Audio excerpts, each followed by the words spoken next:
Queridos amigos, hermanos, feligreses, gente que nos acompaña en todas partes, un saludo muy grande con la gracia, el amor y la paz de nuestro Señor Jesucristo a todos ustedes.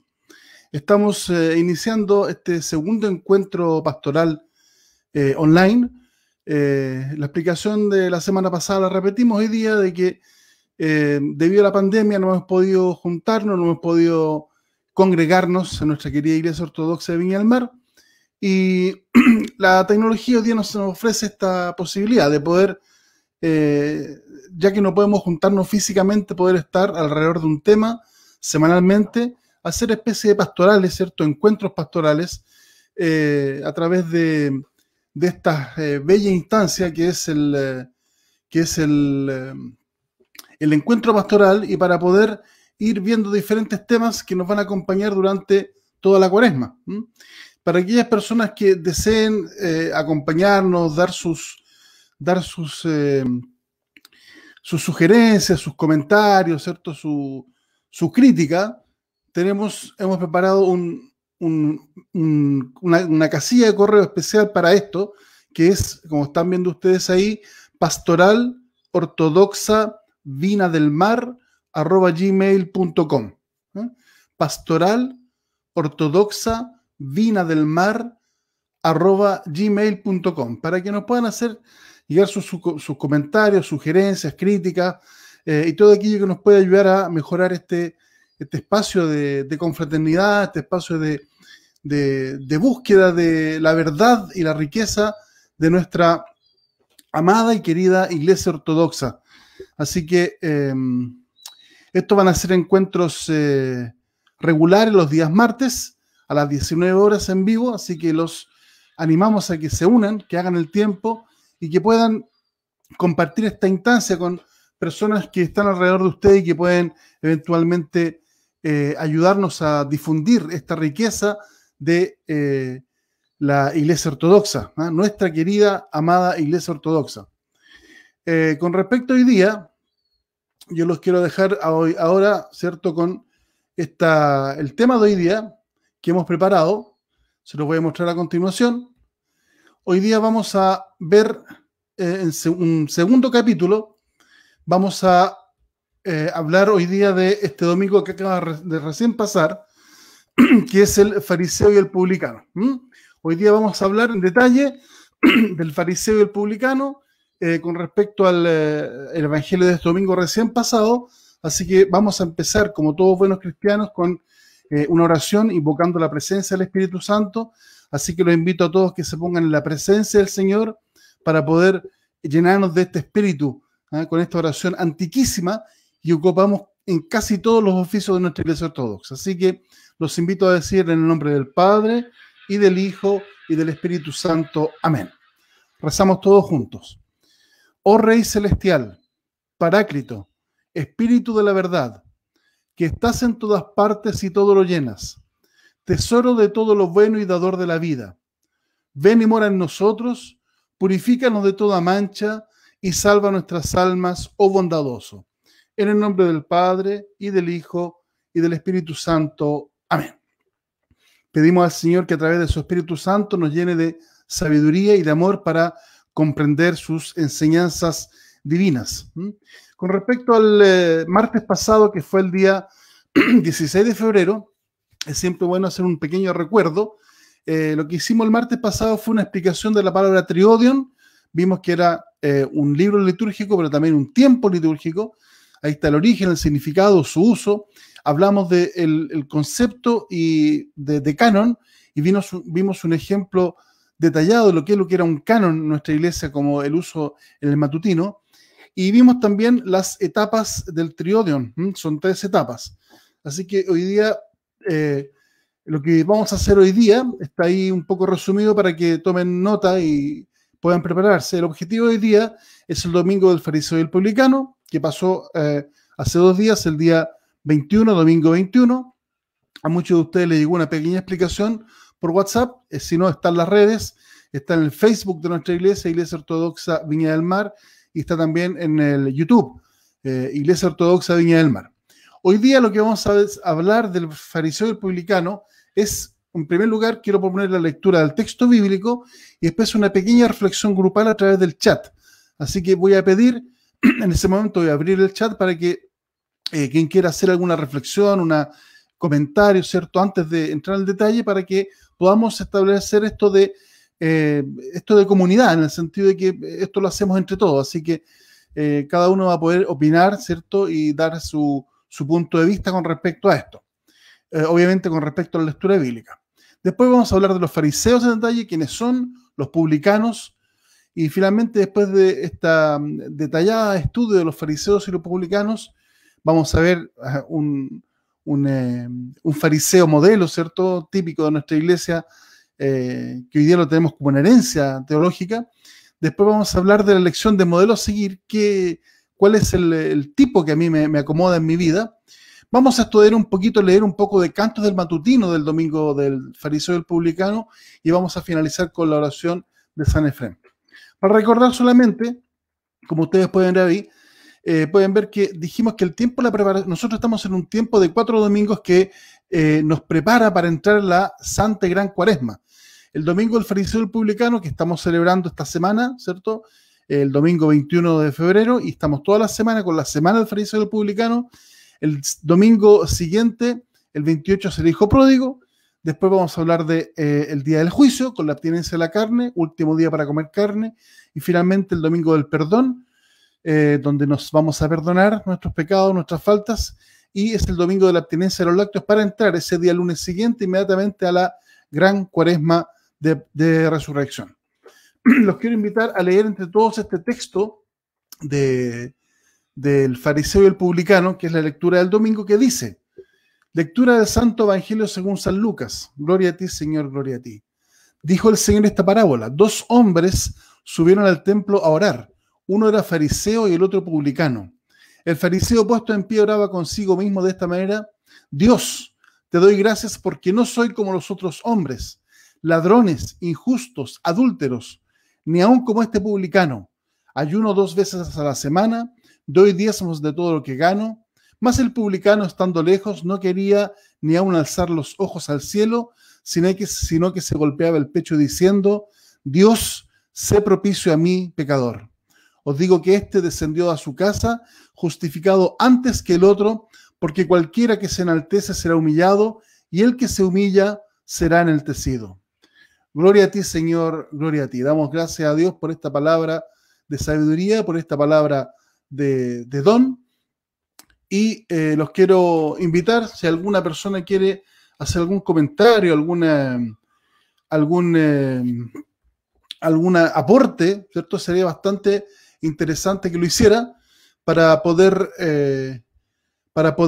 un poco compartir con ustedes, en el sentido de que esto no lo hace una persona, 2 personas, lo podemos hacer entre todos. Así que los invito a que, en base a esta lectura, si hay alguna persona que desee hacer algún comentario, dejamos los saludos para el final, para poder centrarnos en el tema con respecto al fariseo y el publicano, porque vamos a entrar en un detalle bastante interesante del perfil del fariseo y el publicano.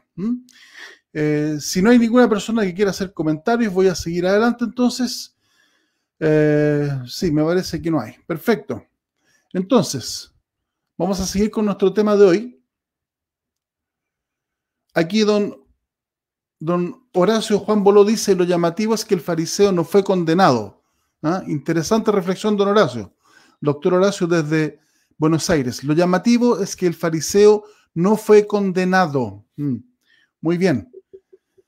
¿Alguna persona quiere comentar este comentario del doctor Horacio Juan Boló? Yo quisiera comentarlo, pero al final, si no es problema, digamos. Claro, porque al final dice que fue justificado el publicano antes que el fariseo, y el fariseo no recibió condenación alguna. Bien. Entonces, vamos a seguir adelante, por favor, para nuestro tema que nos convoca hoy día. Y la reflexión grupal fue cortita hoy día. Yo espero que más adelante podamos tener más reflexión. Y los quiero invitar a podamos avanzar. Desde el punto de vista conceptual, desde el punto de vista de la historia, el fariseo es una persona, es miembro del judaísmo, ¿cierto? La palabra fariseo es una palabra que significa separado, ¿ah? Que está alejado, una persona que se ha diferenciado del resto del grupo, ¿cierto? Y en general eran, en primer lugar, sacerdotes y laicos también. Los fariseos nacen en un periodo de la historia que se llama el periodo intertestamentario. El periodo intertestamentario es entre los dos testamentos, entre el Antiguo y el Nuevo Testamento, y abarca más o menos, esto es bien relativo al tema, del siglo V a.C., con la muerte de Zacarías y Juan el Bautista, del siglo V hasta Juan el Bautista. Entonces, más o menos ese es el periodo en que la historia de Israel dice que se acabó la profecía, que no hubo profecía. Entonces hubo un periodo de sequedad. Hubo un periodo de sequedad, pero también hay que entender que hay mayores aspectos con respecto a la situación que se vivía, y era un fuerte deterioro que se produjo la situación religiosa y el descuido de la ley. ¿Por qué? Porque recordemos que el pueblo judío, ¿cierto?, fue invadido varias veces, llevado al exilio a Babilonia un par de veces, siempre en situación de conquista, y esto produjo una serie de fenómenos. Por ejemplo, cuando estuvieron en Babilonia, se tuvo que escribir la ley, y esto se llama el Deuteronomio. La Deuteronomía es la reedición, una nueva versión editada de la ley de Moisés, y de ahí nace el libro de Deuteronomio. También hay una serie de factores que tienen que ver con la dispersión o la diáspora, ¿cierto?, que finalmente provocó de que el judío de la época, está hablando del siglo V antes de Cristo, ¿cierto?, y antes de la llegada de Jesús, cayese en un fenómeno bastante triste, que es que dejó de entender el hebreo de la Torá. Entonces ya los judíos no entendían el hebreo por su antigüedad, no lo entendían. Entonces se vio la necesidad por ahí de hacer una traducción del texto hebreo del Antiguo Testamento al griego. Y esa edición, esa traducción ya se llama la Septuaginta y se abrevia con esos números romanos LXX, que es 70. La Septuaginta es la traducción al griego del texto del Antiguo Testamento. ¿Ah? ¿Por qué? Porque el griego se había extendido como idioma, el helenismo estaba por todas partes, y se había extendido la cultura helénica, el idioma griego. Recordemos también que los evangelios fueron escritos en griego, las cartas de San Pablo fueron escritas en griego, y nuestros estudios, ¿cierto?, nos llevan a estudiar textos griegos. Entonces aparece el texto griego del Antiguo Testamento, la Septuaginta, porque solamente el hebreo se entendía por algunas personas en las sinagogas, y es por eso que aparece este grupo de fariseos, que en definitiva eran un grupo de personas, lo vamos a ver más adelante, un grupo de personas que tenía un estricto seguimiento y una estricta observancia de la ley judía o la Torá. Es decir, ellos llevaban al pie de la letra los mandamientos y las instrucciones contenidas en el Antiguo Testamento. Ellos, en un primer lugar, lo que ellos proponían, el objetivo de su aparición era restaurar la piedad en el pueblo judío y en el judaísmo mismo, ¿cierto? Pero como ellos empiezan a tener una propia interpretación de los textos, ¿cierto?, van cayendo en excesos. ¿Por qué? Porque eran un grupo, como dije, separado. Ellos se separaron, se separaron de la comunidad creyente y empezaron a tener, como dije, interpretación propia, empezaron a caer en excesos y empezaron a caer en este tipo de fanatismos religiosos que hoy día nosotros lo vemos en muchas partes, como por ejemplo obligación de memorizar el texto de la ley, ¿cierto?, la aplicación literal, es decir, lo que dice exactamente lo que es. Y nuestro Señor Jesucristo, en el Evangelio de Mateo, capítulo 23, versículo 23, tiene una frase que es definitoria, digamos, que nos resume este acontecimiento de la historia, cuando se dirige a los fariseos y les dice: habéis abandonado la verdad, la misericordia y la fe, que son en definitiva el objetivo y el contenido de la Torá, del Antiguo Testamento y del mensaje. Jesucristo también habla que son sepulcros de cal los fariseos porque están blanqueados por fuera, pero adentro están revestidos de todo tipo de inmundicia, dice la palabra. Entonces fueron una gente tremendamente odiada, fueron una gente tremendamente despreciada por la gente. ¿Por qué? Porque en definitiva la frase de Jesús es muy clara: abandonaron la verdad, la misericordia y la fe, entonces se dedicaron a la vanagloria, a buscar los puestos de las plazas, ¿cierto? A que la gente los adulara. Empezaron a tener problemas económicos porque buscaban la ganancia fácil, perdieron la sensibilidad de tener contacto con la gente, presionaban, ¿cierto? Y oprimían mucho a los pobres, de tal forma que se empezaron a convertir en una facción muy odiada y muy despreciada por el pueblo judío por su comportamiento vil, por su comportamiento opresor, y en definitiva que no buscaba el objetivo final de la palabra del Señor, que era, repito, verdad, misericordia y fe. Tenemos ahí algunas imágenes características de los fariseos, ¿cierto? De la película La Pasión de Cristo, de Mel Gibson, ¿cierto? Siempre se ven como hombres mayores, de rostro adusto, bastante siempre enojados. Y en cuanto a la doctrina que seguían estos fariseos, ¿cierto? Ellos se pegaban mucho al Antiguo Testamento, al pie de la letra lo dijimos, eran hombres tremendamente literales. Y el Antiguo Testamento, entendemos por el Antiguo Testamento la Torá, ¿cierto? Los libros de Moisés, el Pentateuco, es decir, estamos hablando del Génesis, el Éxodo, Números, Deuteronomio y Levítico.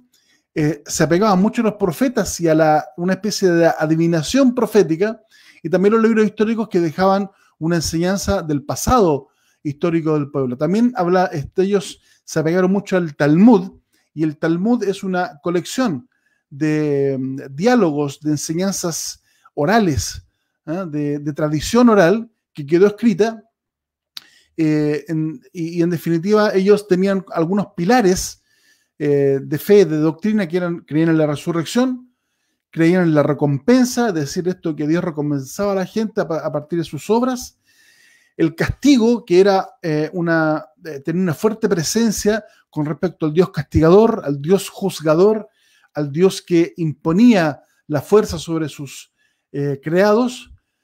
Todo esto contra los saduceos, que no creían en la resurrección, no creían en los ángeles, y también tenían una fuerte fe en la venida del Mesías como el líder militar, el líder político que iba a restaurar el poder de Israel, el reino de Israel, el poderío militar, el poderío económico, y que en definitiva iba a ser el líder de esta potencia que era el reino de Israel, que venía en decaída, ¿cierto? Ellos cumplieron fielmente y observaban y hacían observar, incluso con violencia, la ley del sábado, ¿cierto? Y ahí tenemos bastantes ejemplos de el sábado, que nuestro Señor, por misericordia, obra la piedad de Dios, ¿cierto? En el día sábado, y es enfrentado por los fariseos con respecto a esto, y también tenían una fuerte aversión con los pecadores y publicanos, a los cuales rechazaban, a los cuales humillaban y a los cuales ofendían constantemente. Eso es un poco el resumen de los fariseos. Ahí tenemos, por ejemplo, un ejemplar de la Talmud de Babilonia del año 342, antiquísimo, y a la derecha ven una versión actual que está empastada, ¿cierto? Tipo enciclopedia, mucho mejor, y estos son la recopilación de los diálogos, las enseñanzas orales, ¿cierto? Los diálogos de Moisés por ahí que están, y todo aquello que ha quedado en la tradición oral del judaísmo. Al respecto de los fariseos, es necesario hacer una cápita aquí muy importante, porque queremos desviar vuestra atención hacia el gran fariseo de la historia cristiana, y de su propia boca los quiero llevar yo algunas citas donde él mismo, este gran fariseo, el más grande puede ser, habla de sí mismo y dice: este gran fariseo, ya van a saber quién es, porque ya habéis oído acerca de mi conducta en otro tiempo en el judaísmo, que perseguía sobremanera a la iglesia de Dios y la asolaba. Y en el judaísmo aventajaba a muchos de mis contemporáneos de mi nación, siendo mucho más celoso de las tradiciones de mis padres. ¿Sí? Aquí tenemos un relato bíblico de los Gálatas. Ustedes ya saben que es Pablo el que habla, capítulo 1, del verso 13 al 14, y tenemos otro testimonio en los Hechos de los Apóstoles, capítulo 26, del 4 al 5, donde dice: todos los judíos conocen mi vida desde mi juventud, desde cuando estuve en el seno de mi nación en Jerusalén. Ellos me conocen de mucho tiempo atrás y si quieren pueden testificar que yo he vivido como fariseo conforme a la secta más estricta de nuestra nación. Ahí tenemos otro testimonio muy importante de Pablo como la secta más estricta de nuestra nación. Y finalmente, que esto es muy importante también entenderlo, en los Hechos, capítulo 8, verso 1, dice: y Saulo estaba allí dando su aprobación a la muerte de Esteban. Esteban, el primer mártir de la iglesia cristiana, es apedreado después de un discurso magnífico que está relatado en los Hechos de los Apóstoles, y había un joven que estaba ahí circundando este hecho de lapidación, se llama el apedreamiento, lapidación, y era Saulo, y a los pies de Saulo dejaron sus ropas las personas que iban a apedrear a Esteban, y Saulo aprobaba esta lapidación, esta muerte de este inocente que es conocido como el protomártir Esteban. Así que este es el gran fariseo que habla de sí mismo como el aventajado, como el mayor seguidor de esta secta y como el hombre más encarnizado, destructor, perseguidor de la iglesia de los cristianos. Ese es Saulo que se convierte, ¿cierto?, en Pablo, el apóstol de la iglesia cristiana, estructural de nuestra teología, en la epístola a los Romanos. El que pueda leer con detalle la epístola a los Romanos se da cuenta que es un tratado de teología y de derecho romano. En la primera imagen a la izquierda está San Pablo en su icono tradicional. Después lo tienen, ¿cierto?, con un papiro, y tiene 14 rollos en su mano, que son sus 14 cartas. El tercer icono más a la derecha lo tienen en el hecho de la conversión, cuando iba camino a Damasco, y se encuentra con el Señor una visión, ¿cierto? Y ¿quién eres tú? Le dice: Saulo, Saulo, ¿por qué me persigues? Y a raíz de esa conversión camino a Damasco es que Saulo ve la verdad de la resurrección y se convierte en el gran apóstol de las naciones, el gran predicador y, en definitiva, la gran base de la iglesia cristiana hasta el día de hoy. El último ícono a la derecha tenemos a San Pedro y San Pablo, que es tradición en nuestra iglesia ortodoxa de Antioquía, porque los consideramos como los fundadores de la iglesia de Antioquía, que es el resabio de la iglesia de Jerusalén perseguida y que se reagrupa en la ciudad de Antioquía, una ciudad que hoy día está en el sur de Turquía, tradicionalmente estuvo en el norte de Siria, y Antioquía era una ciudad cosmopolita, muy importante, llena de comercio, llena de religiones, llena de tolerancia, llena de variedad de todos tipos, y es por eso que lo consideramos como Pedro y Pablo, fundadores de esa comunidad que se reagrupó después de la persecución en Jerusalén y la muerte de su primer obispo, Santiago o Jacobo, en la ciudad de Antioquía. Bien, con respecto a los publicanos eran aquellos que tenían que ver con la cosa pública, ¿cierto? Y con el tribuno viene de tribu. En definitiva, eran las personas que recaudaban los impuestos de Roma, los impuestos del pueblo para el Imperio Romano, ¿cierto? Eran sin mayor detalle, recaudadores de impuestos, y estos hombres, por ser recaudadores de impuestos, eran gente tremendamente opresora y no usaban la misericordia, eran tremendamente misericordias porque exigían más allá de las fuerzas de la gente. Es decir, en buen chileno, estrujaban a las personas para cumplir con sus obligaciones de impuestos, y es por eso que recibían grandes ganancias, al punto que ellos tenían sistemas de investigar a la gente para saber las ganancias del ganado, las ganancias de las cosechas, cuánto recibían las personas para poder sacar más y más y más. Y es por eso que eran muy odiados y muy despreciados, porque con respecto a la dominación romana en Judea, ¿cierto?, en el Medio Oriente, eran considerados como traidores. ¿Por qué? Porque trabajaban para el enemigo. Y no solamente trabajaban para el enemigo, sino que también tenían esta actitud de poca misericordia, de desprecio, de buscar la ganancia, la sobreganancia, a costa del sacrificio, del trabajo y del sufrimiento de la gente. Esos eran los publicanos. Ahora, la pregunta que yo quiero plantear: ¿por qué subieron al templo? ¿Por qué el Evangelio dice subieron al templo? Está claro que el templo de Jerusalén está en una parte, no está en una parte alta, pero sí había unas escalinatas para subir. Y en definitiva, en el Antiguo Testamento nosotros conocemos tres instituciones del judaísmo que tienden a hacer lo mismo: el arca del pacto, después el tabernáculo y finalmente el templo de Jerusalén, que es construido por el rey Salomón. Todo esto nos habla de un santuario, y el santuario nos habla de la presencia divina. Por lo tanto, estas personas suben al templo para encontrarse con la presencia de Dios. En el templo de Jerusalén se realizaban los sacrificios para expiación de los pecados. El templo de Jerusalén era muy importante porque la gente acudía regularmente para ofrecer víctimas y holocaustos para la expiación de los pecados en diferentes momentos, y principalmente una vez al año.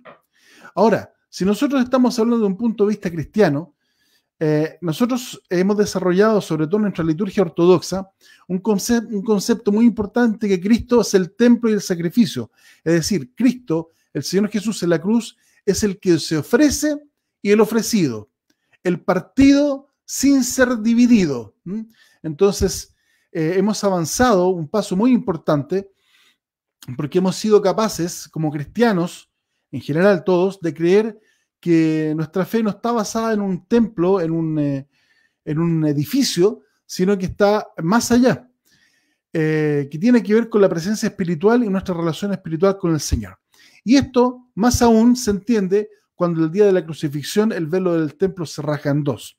La crucifixión de Cristo produce de que se haga una apertura, se produzca una salida de aquello que estaba secreto, que estaba escondido, que estaba velado a toda la gente. Cristo lo que hace es que descubre el misterio oculto antes de todos los siglos, según dicen nuestros cantos. Y este misterio oculto antes de los siglos es la crucifixión de Dios y la resurrección entre los muertos, para otorgarnos a todos la misericordia con la vida eterna y la resurrección. Entonces, el punto principal de todo esto que estamos tratando es cómo somos capaces de llegar al arrepentimiento, ¿cierto?, para ser verdaderos templos de Dios en santidad. San Pablo nos dice: ustedes son templos del Espíritu Santo, vuestros cuerpos son templos del Espíritu Santo. ¿Cómo logramos esto? En un camino de misericordia, en un camino de arrepentimiento, en un camino de piedad, que es el planteamiento de la Iglesia Ortodoxa en esta etapa preparatoria. Nos estamos preparando hoy día con el fariseo y el publicano. Estamos viendo quién es el molde, ¿cierto? Y el desafío que les planteo ahora es la siguiente pregunta: ¿quién elijo ser? ¿Voy a seguir siendo un fariseo?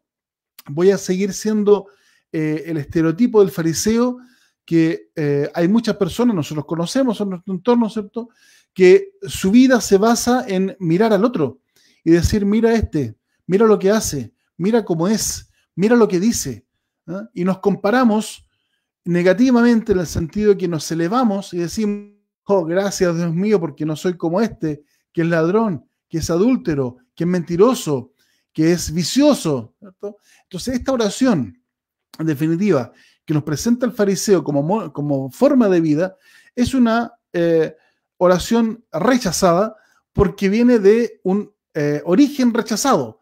El fariseo en sí es rechazado, al igual que el publicano. Y aquí nos vamos un poco encaminando la pregunta del doctor Rezo Boló, de que por qué el publicano no fue rechazado. Entonces, ¿qué voy a elegir ser yo? ¿Cuál es el modelo de vida? ¿Cuál es mi luz en este camino de preparación para entrar en la Santa Cuaresma, en el ayuno y en la oración a partir del 15 de marzo? ¿Voy a optar por ser un fariseo criticador, un fariseo opresor? ¿Voy a ser una persona que impone la ley a las personas en el sentido inmisericordia, con dolor, provocando en las personas este dejo de amargura en mi relación con ellos? O, y aquí está el o, Voy a ser como el publicano, doctor Horacio, que a pesar de ser pecador, rechazado, odiado, tildado como traidor, él es capaz de subir al templo, poner su rostro en tierra, mirar al piso y decir solamente y exclusivamente: Señor, ten piedad de mí que soy pecador. Apelamos a la misericordia de Dios porque somos, en definitiva, somos pecadores. Y esto hay mucha gente que le parece fuerte, que le parece chocante, violento, ¿cierto? Pero estamos hablando de una relación de un ser creador con un ser creado. Estamos hablando de Dios con sus criaturas. Y si somos dioses, perfectamente podemos decir somos perfectos, somos limpios de pecado, somos inmaculados, somos puros. Somos, en definitiva, gente que tiende al pecado, ¿cierto? Y esta tendencia al pecado es lo que hizo que el fariseo cayese en la trampa de sí mismo. El fariseo hoy día está hablando de sí mismo en términos de despreciar a su entorno. Sin embargo, el publicano habla de sí mismo, igual que el fariseo habla de sí mismo, de su pecador, de su pecado, de su caída, de sus falencias como ser humano y como creyente, pero él tiene esa diferencia con respecto al fariseo que apela a la misericordia de Dios, apela al amor de Dios para que él lo rescate de su caída. Entonces aquí hay un tema muy importante que tiene que ver con la relación mía con mi entorno. ¿Cómo yo soy con las personas que me rodean? ¿Cómo soy con mi esposa? ¿Cómo soy con mi marido? ¿Cómo soy con mi pareja? ¿Cómo soy con mis hijos?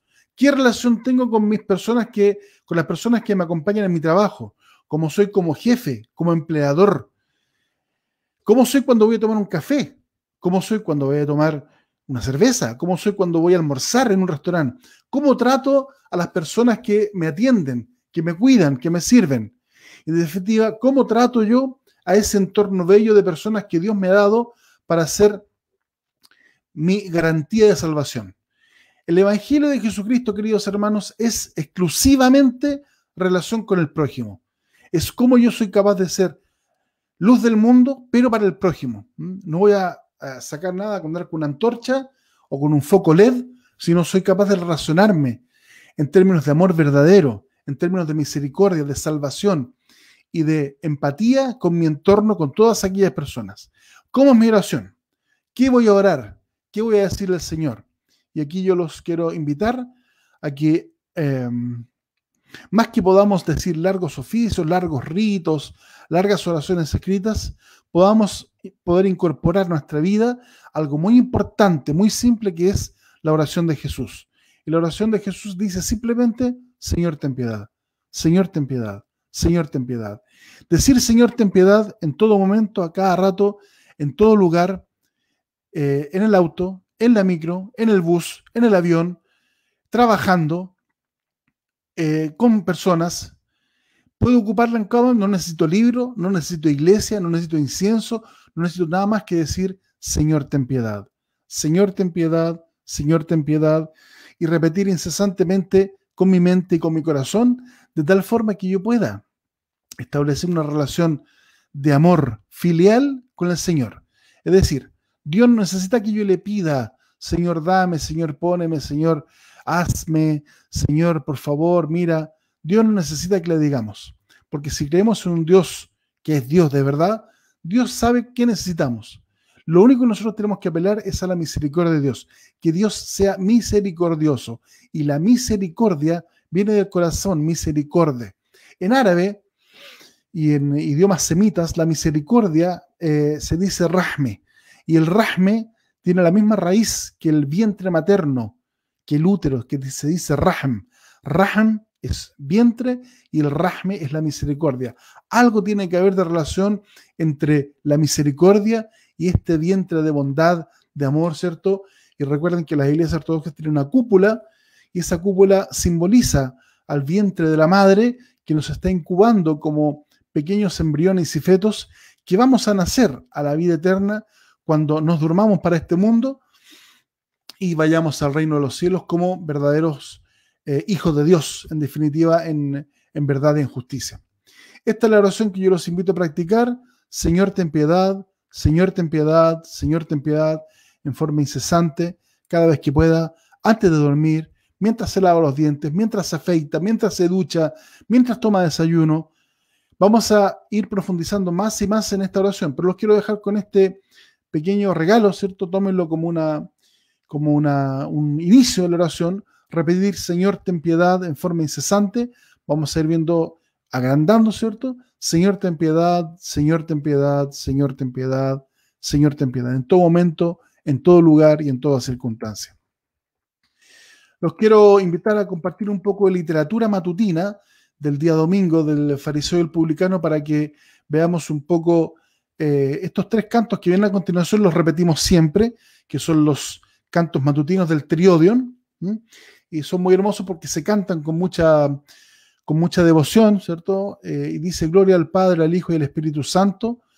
Ábreme las puertas del arrepentimiento, oh dador de vida, porque mi alma amanece en el templo de tu santidad, cargando el templo de mi cuerpo totalmente sucio. Pero tú, siendo compasivo, purifícame con tu misericordia. Apelamos a la misericordia de Dios para buscar el arrepentimiento. Estos tres cantos se cantan todos juntos, ahora y siempre y por los siglos de los siglos. Amén. Alláname los caminos de la salvación, oh Madre de Dios, porque mi alma he manchado con pecados inmundos y pasado mi vida entera en la desidia, mas por tus intercesiones límpiame de toda impureza. Aquí estamos apelando a la intercesión, a la presencia de la Madre de Dios como abogada, como intercesora nuestra ante su Hijo nuestro Dios, para que nos facilite el camino hacia la salvación, hacia su Hijo nuestro Salvador. Estos tres cantos terminan con la frase del Salmo 50, apiádate de mí, oh Dios, según tu gran misericordia, según tu inmensa bondad, borra mi iniquidad.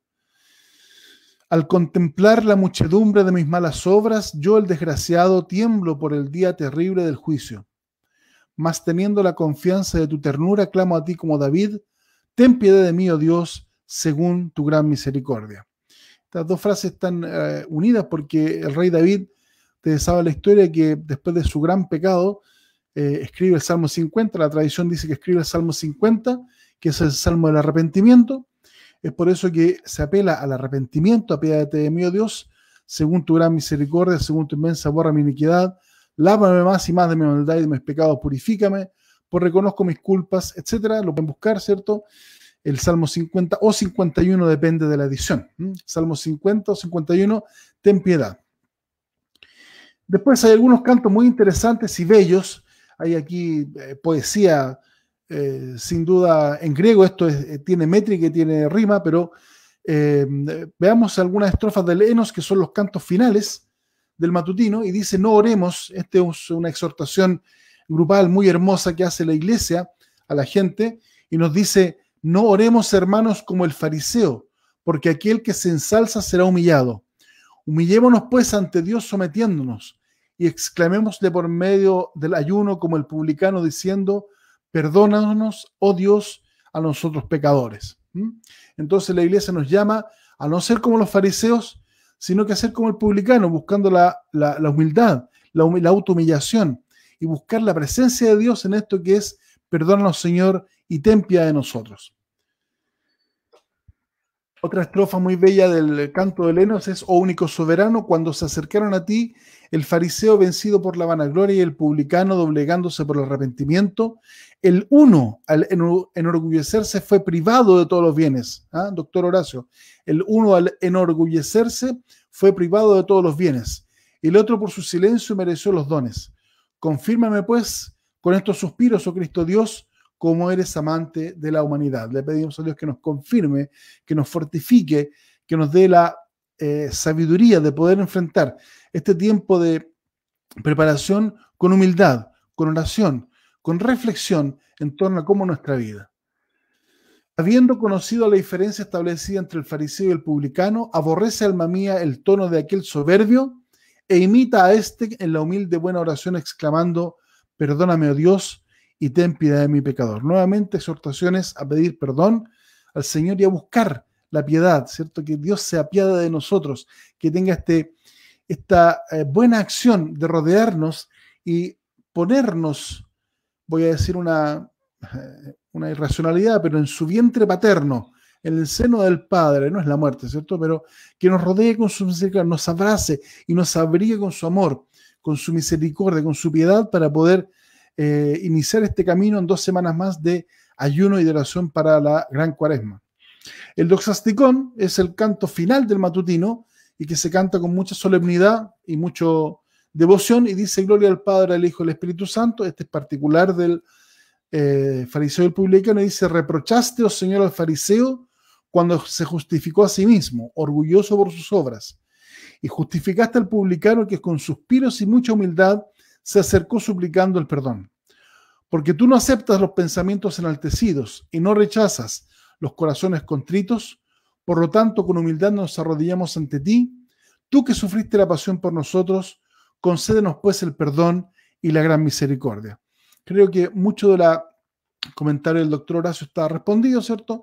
Con los mismos textos de la Iglesia.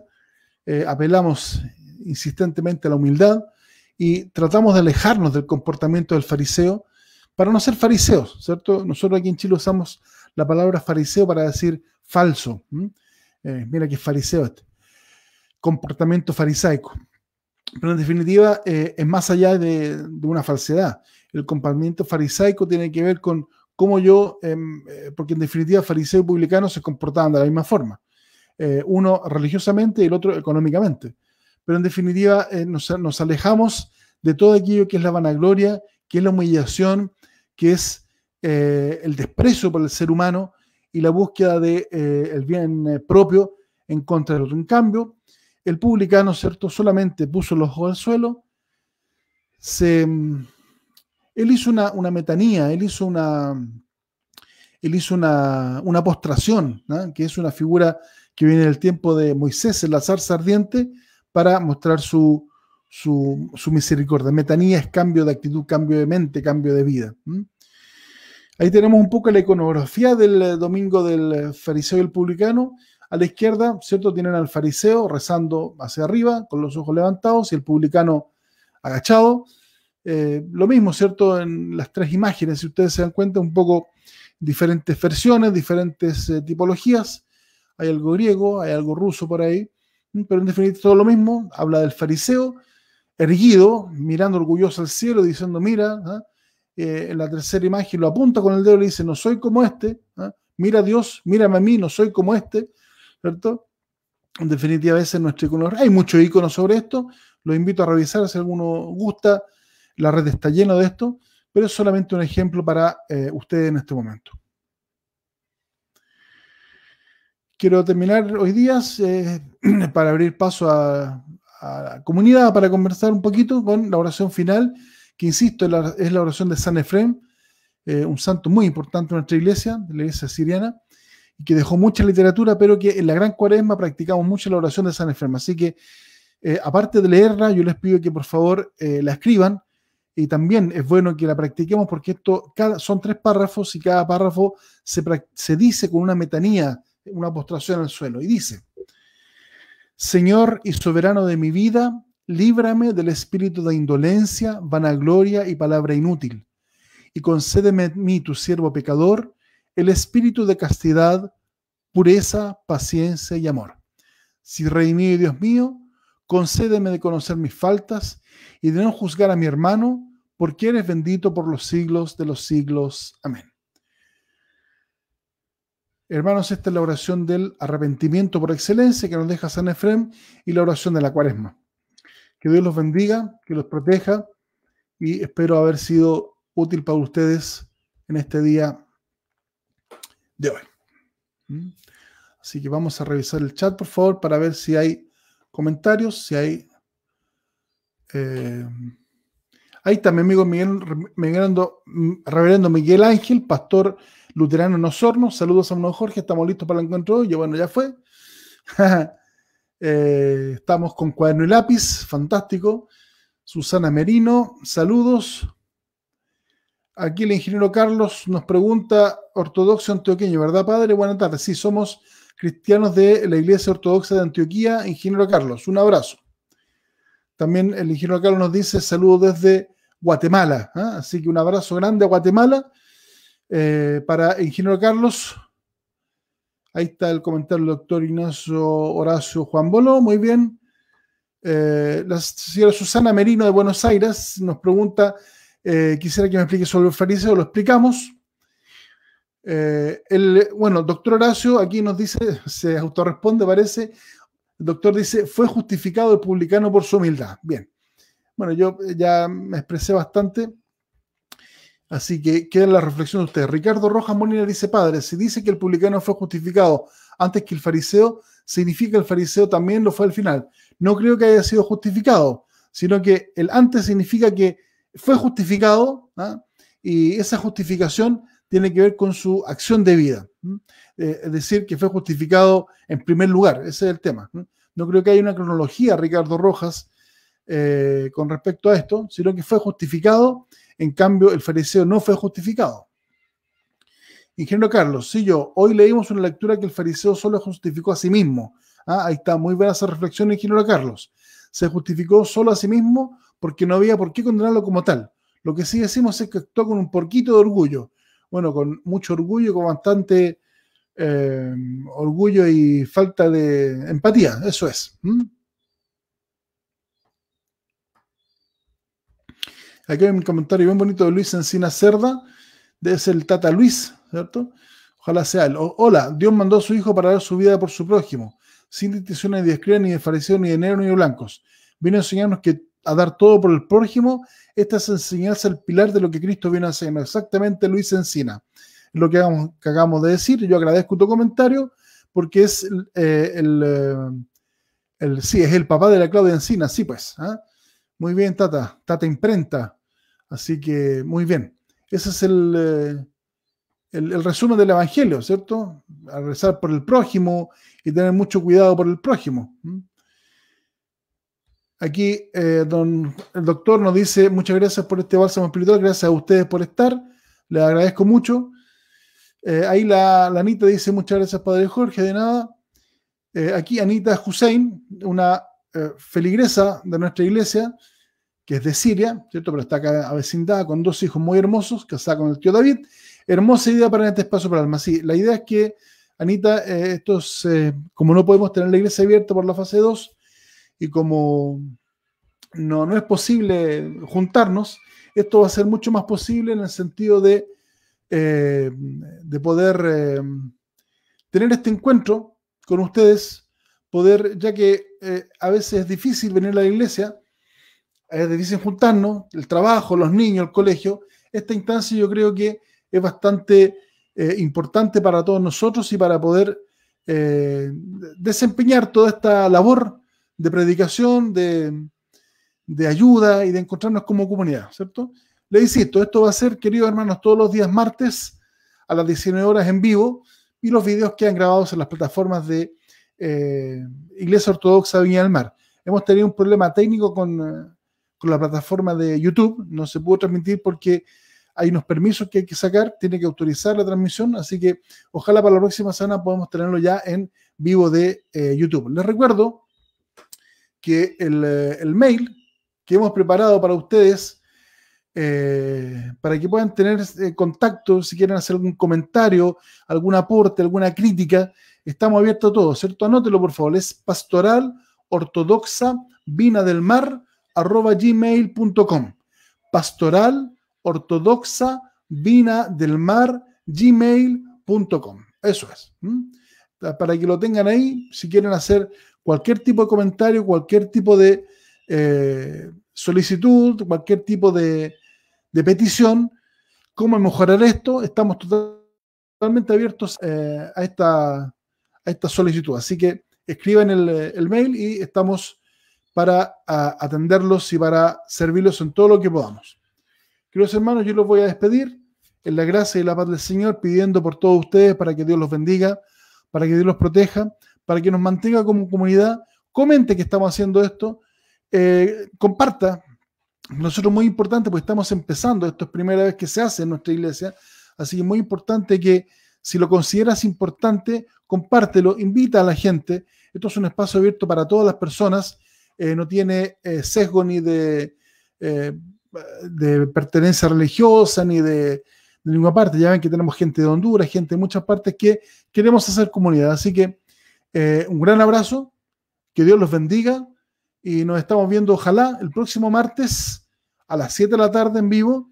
Y protéjanse, cuídense. Es verdad que está la vacuna, pero la vacuna no soluciona. Hay que seguirse cuidando, por favor. Hay que seguir lavado de manos, distancia social, mascarilla y tratar de no ir a lugares complicaditos. Así que por favor sigámonos cuidando, porque también esto nos va a servir para poder abrir pronto nuestra iglesia y podernos encontrar en la Divina Liturgia y la Sagrada Comunión. Que Dios los bendiga a todos. Buenas tardes.